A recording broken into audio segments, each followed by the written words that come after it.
Many critics of the tithe claim that generous offerings as we feel in our hearts to give is enough.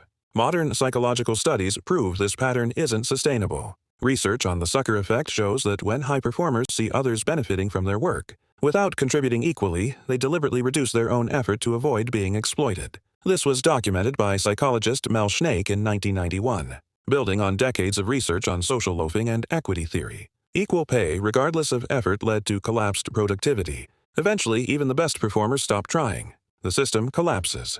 We teach these principles in every business school, but we expect different results in the church. The evidence is clear. Average Christian giving today is 2 to 3%, the lowest in history. Churches cannot adequately support staff, cannot care for their own needy. Budget shortfalls are constant. This is the predictable result when you remove baseline standards.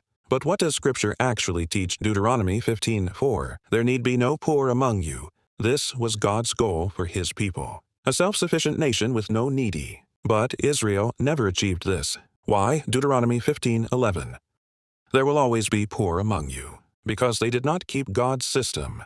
The tithe supported Levites, foreigners, widows, and orphans. When they failed to give, the vulnerable suffered. But Acts 4:34 records something remarkable. Or was there anyone among them who lacked? For the first time in history, God's people achieved it. How?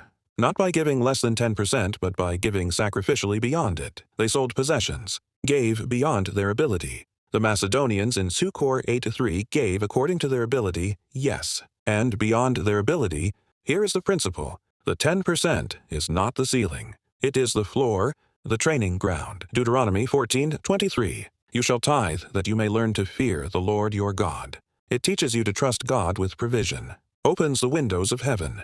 Malachi 3:10. Not pertaining to material wealth, but training us to use tithes for mercy, justice, and faithfulness. Jesus affirmed this in Matthew 23:23. These you ought to have done without leaving the others undone. Do justice, mercy, and faith, but do not neglect tithing. Modern Christians pay 25 to 35% in taxes, but call 10% to God's kingdom bondage. We render to Caesar his due, but give God sometimes the bare minimum. The stakes are high. Jesus condemned religious leaders who devour widows' houses. James 1:27 defines true religion as visiting orphans and widows in their trouble. This is not optional. When Ananias and Sapphira lied about their giving in Acts 5, God struck them dead immediately. No needy among you was not a suggestion. It is the sign we belong to Christ and the new covenant. The 10% baseline trains generosity. The Spirit leads beyond. The result? What God requires. No needy among us.